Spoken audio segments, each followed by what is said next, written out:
This is the Redux News. Hey guys, if you're looking to know more about the US buying Greenland, stay tuned, and if you're new to the channel, don't forget to subscribe.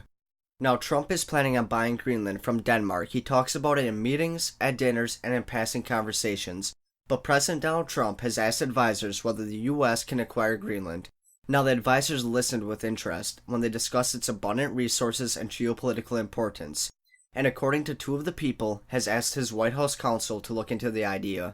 They also report that some of his advisors have supported the concept, others pass it off as a flight to fantasy. Now, the island's foreign minister, Anne Lowenbager, stated, "We are open for business, but we're not for sale."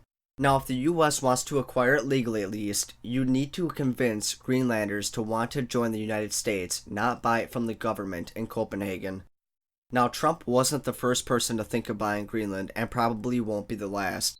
During World War II, when Denmark was overrun by the forces of the Nazis, at the time Greenland was extremely sparsely populated, and the Danish colonial authorities were concerned that Norwegian military forces stationed in exile in Canada would mount an invasion.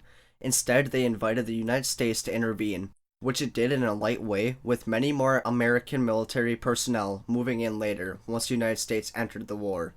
Then after the Allied victory, the Truman administration decided that it liked the wartime military bases on Greenland so much that it would offer to buy Greenland for $100 million, or roughly about $1.3 billion in today's money. Now, the Danes turned down the offer, and in 1953 changed Greenland's status so that the island would be a regular integral part of Denmark rather than a colony. But Greenland's population remained majority Inuit, and in 1979 they successfully obtained home rule from Denmark, meaning most domestic affairs were handled by the Greenland government rather than from Copenhagen.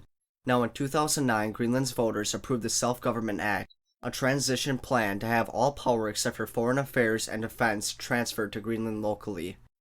Now, everyone is questioning Trump on why he would be trying to buy land from another country. But if you understand, the United States has bought most of its land, from the Louisiana Purchase for $15 million from France in 1808, to Alaska for $7.2 million from Russia in 1867. So it isn't that absurd that Donald Trump is looking to expand the US even further, as the island is sitting on a ton of natural resources while the island's population is only around 57,000. Now, what do you guys think about having Greenland added to the United States? Let me know in the comments below. Thank you for watching. This is the Redux News.